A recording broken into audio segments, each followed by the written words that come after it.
The next ones we're gonna go by year.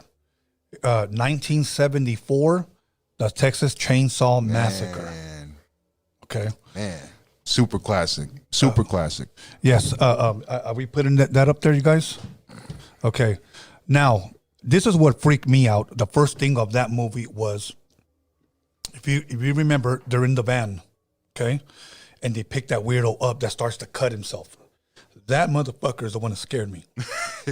And the movie really hadn't even started yet, you know? Right, yeah. That was like way before they even get near the house. Yeah. You know, but if I'm correct, I think it was based on somewhat of the story of, I think his name is Ed Gein. Yep, I'm very familiar with Ed Gein. Yeah. Can you shed a little bit of light? I think, is that Plainville, Wisconsin? Texas. It's in. No, Ed Gein. Yeah, I think Ed Gein's case was definitely Wisconsin, but I think it was Plainville. So Ed Gein also inspired, I don't want to go off topic with Texas Chainsaw. He also inspired Buffalo Bill with Silence of the Lambs. But with Texas Chainsaw, it was more the inspiration for the skin suit and the way you would like cut the faces off and wear them as a face mask and shit like that. Right. That was some Ed Gein shit. Ed Gein he was a grave robber. He would he would grab bodies and shit, and and this is really gross, but he would make fucking bowls, like human skulls for like bowls of cereal and shit. He would make chairs out of fucking like skin and shit. This dude was just like 11 out of 10 psychopath, like a fucking maniac. And and so Texas Chainsaw definitely got a lot of that, like the wearing the skin and the suit and shit was from Ed Gein. You know, and then when you see that guy, the Texas Chainsaw guy, up close when he's has the mask on, it's a fucking freaky ass mask, bro. They did that right. It's just hard for me to believe that all that was acting. You know. Well, that's a cool point, because I always thought Texas Chainsaw, and I was telling you this, Prospect, I always thought Texas Chainsaw, the OG, had like this creepy, grainy documentary feel to it. Like it feels like it feels real, like it gives you that atmosphere and that tension that pulls you in, where it's like, damn, like you're in that shit with them in a way. Like it feels real. It does. Yeah. It does. Yeah, a lot of that terror, and especially near the end when the family's going crazy and the main chick's going crazy and they're torturing her and shit. That feels very documentary. That's the other scene that freaked me out. Well, before we get to that one, do you remember? I guess they're walking into the house and he comes out and hits them over the fucking head. The girl falls, or the guy, and he starts shaking and shit. Yeah. You know, when you watch that as a kid, keep in mind, this is 1974. Now I'm 6 and I'm watching this. Okay. I guess that's why I love horror movies so much, because I was raised with it, not by choice, but because of my parents. Then when they bring out the grandpa, and they want him to hit her over the head with it, so he could drink her blood. Bro, that's insane, bro.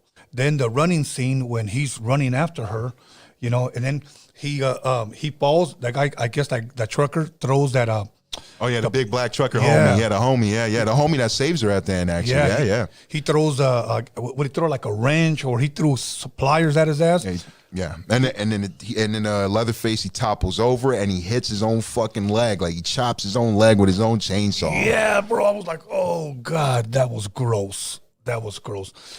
Imagine eating a large pepperoni pizza with jalapenos from the drive-in theater while watching that movie. Okay, you know, and I'm in the floor, because we had a station wagon. I'm in the floor between my mother's legs like this. And then you have the speaker. That's when you have the speaker. You roll down the window, put the speaker on, then you try to match it with the AM radio station. Right. And then my dad and my brother who's watching it is blasting that damn speaker. They have 2 speakers, like this is surround sound in a station wagon. You know. Meanwhile, everybody's over here chewing pizza, eating popcorn, and I'm scared. You know. And then the speaker's right by you, so you're getting all the sound. And the speaker's right by you. Yeah. Yeah. Now, they did kind of remake it with the original girl who supposedly got away, and the only reason why I'm bringing it up recently, the Netflix one. Yeah. What were your thoughts on that? Okay, so, and the crazy thing is, the original actress passed away recently, I believe, a few years ago. So they actually had to recast the actress. It's a whole other actress. Oh, so it's not her. It's a whole same character, but whole other actress. Oh, and because the original actress passed away. So in my opinion, the Netflix one was a dumpster fire, but I still had a little bit of fun with it, with the kills and stuff. But the creepiness and the scary factor wasn't there for me. Like No. the whole point of the original Texas Chainsaw was that creepiness and the like that psychological element to it. All that it makes you feel unsettled. You're like, oh, this is a creepy watch. Yes. There's not many of the other Texas Chainsaw movies that I do like. Some of the Texas Chainsaw movies after, but none of them really matched up with that OG feel, like that that documentary, like you're in there with the characters type of feel. Right. But the Netflix one, it was. I thought the dialogue was bad. I thought the characters sucked. But I did have fun seeing them get killed. Yeah. You know, yeah. Same thing with me. Can't lie. My favorite holiday is Halloween, and that season usually starts in September. So September and October, it's like spooky months for me. Okay, so I saw it. I believe it when it came out around that time. So for me, that's what I had fun. I was like, okay, I got something to watch now. Yeah. What I didn't like is that they expected people to believe that it's the same dude from the 1974 movie till today. I'm like, come on, pal. Right, and this dude is chucking chainsaws. This guy is like doing the most crazy acrobatic shit for a guy his size. Like the guy in 2003 should be doing that, not like if he's like he's supposed to be like 70 years old in the Netflix movie or something, right? Yeah, so. Yeah, I don't. It didn't. Yeah, that didn't work for me. Okay. Yeah, he's chucking chainsaws over heads and shit. So, So would you recommend Texas Chainsaw Massacre for those that have never seen it, the 1974 version? 1974, absolutely, 100%. I think that's a very necessary watch. That's one where I feel like you should give that one 2 or 3 watches. Give that one because I rewatch movies a lot because I always miss one little detail here and there, and sometimes with I remember watching the original Texas Chainsaw around the same time, 14, around there. Yeah. That's when I was like digging through all the classics and seeing, hey, what's the hoopla? These are classics. And I remember, so watching the OG growed up a little bit, there's things that I'm like, wow, that sticks out more, or like I understand that more. So that's why I love rewatches. So I advise, I would give, definitely rewatch it. Awesome. I'll give it a thumbs up. Yeah, thumbs up too. Yeah. So we're skipping a couple of years, 1982 now. And classic John Carpenter movie, The Thing. Oh, man, come on, man. I'm a psycho. I have 3 copies of The Thing. I have 2 on Blu-ray. It's like a special edition. Then I have the regular Blu-ray, and then I have the DVD version. So, Okay. Yeah, The Thing is one of my favorite movies of all time, like hands down. Okay, you care to elaborate a little bit about it? Like, what's one thing that really stood out to you? Maybe freaked you out, or one of your favorite scenes, one of your favorite quotes, whatever. With me, it was the atmosphere and how they're all boxed in, and the paranoia, and are you the thing? Is this guy the thing? And it adds more to the tension, and you can feel like you can hear a pen drop, and it would, like, that's how silent that's how it feels in the movie. It's like the tension is insane. The music's in Ennio Morricone. The music's insane. It's super, like one of my favorite music scores ever. Kurt Russell's the man. Kurt Russell kills it. You got Keith David. Who else? And that's one of the few movies. That was one of the first movies I saw where you can argue who lives or dies at the end, but when the movie ends, Keith David is still standing. That's one of the first horror movies I saw where a black guy lives.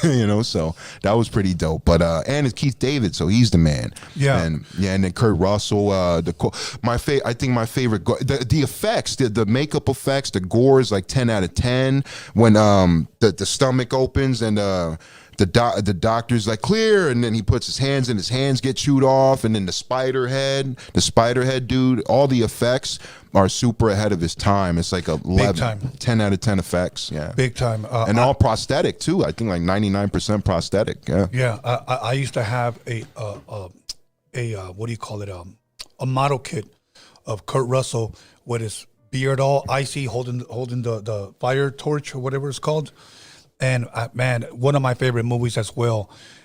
The thing that really freaked me out was that they were in a room full of men, and they were all looking at each other and says, "One of us here is not real." That's one of the best things about it. Yeah, it's that paranoia, like looking over your shoulder thing. Like, which one is it? Which one is it? And the crazy part is that we automatically, because somebody may just have his eyebrows low, that's got to be him. Look at the way he's looking. And it's definitely not. It could be the most innocent looking dude, you know.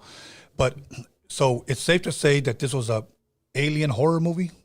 I would say so. I mean, it's definitely I consider it more like creature, kind of like creature, like I would say creature. But yeah, you could say alien horror movie. Right. Like I would say so. But that's the crazy thing, because we're not trying to play, do any spoilers. But the crazy part is that this thing cloned you to the T, where you couldn't tell who was who. Exactly. And that was the crazy part. The part that was very intense was the part where they're testing everybody's blood. Yeah, they had to cut the thumbs. They have to cut the thumbs and put it in the little plastic cup, and then that part's crazy. Yeah, and then all of a sudden, everybody's next to this guy that's exploding with all these things coming out. I'm like, oh my god! And that was a good point you said too, where you don't know which one. It can be the most innocent looking guy, because I remember the first time I was watching the thing, I was like, it's definitely that fucking guy. It has to. And Carpenter faked me out. I was like, oh, it was that fucking guy. Like. Yeah, it's awesome. I love the fake outs in that movie. Are sick. Did they ever do a remake? They did. I think it was a prequel. It was 2011, and I remember not loving it as much. I think there were a couple things I did like, but there, like as a whole, I was like, I think it's not touching the original. Right, but the prequel. Yeah. It was 2011. They were also on the ice. Who else? Adewale was in it. Who else was in it? I can't remember the chick who's in it. I think Mary Elizabeth Winstead is the main chick in it. Joe, one of the Edgerton guys. And I think you're right. It was because the movie starts off with the guy wanting to kill the dog. Right. So that's where they got it from. Like, let's do that movie. I get it now. I think I might have saw it, but I'm gonna go back and check that one out. Yeah, and that's the thing. Like, those are the type of movies that I would consider like rewatches. Like, it's like, okay, this is a rewatch day. I gotta like pick this up. I gotta pick on it again and see. Break it down again. Right. But I remember like it was nowhere near close as the original. It wasn't. Right. It was no contest. And I hate sounding like that, but with The Thing, yeah, it's like, yeah, the original is in his own league.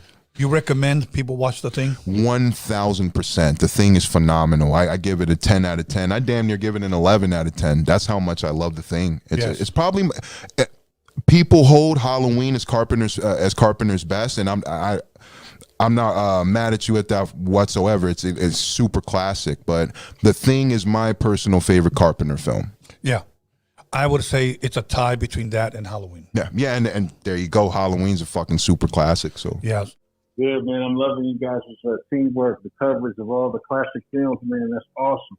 Thank you. Afro dope. You got a lot of knowledge. Oh, thank you, bro. Yeah, I'm a nerd, man. Like ever since I was like, the earliest I can remember was 4 or 5 years old, just, glued to these fucking movies, man.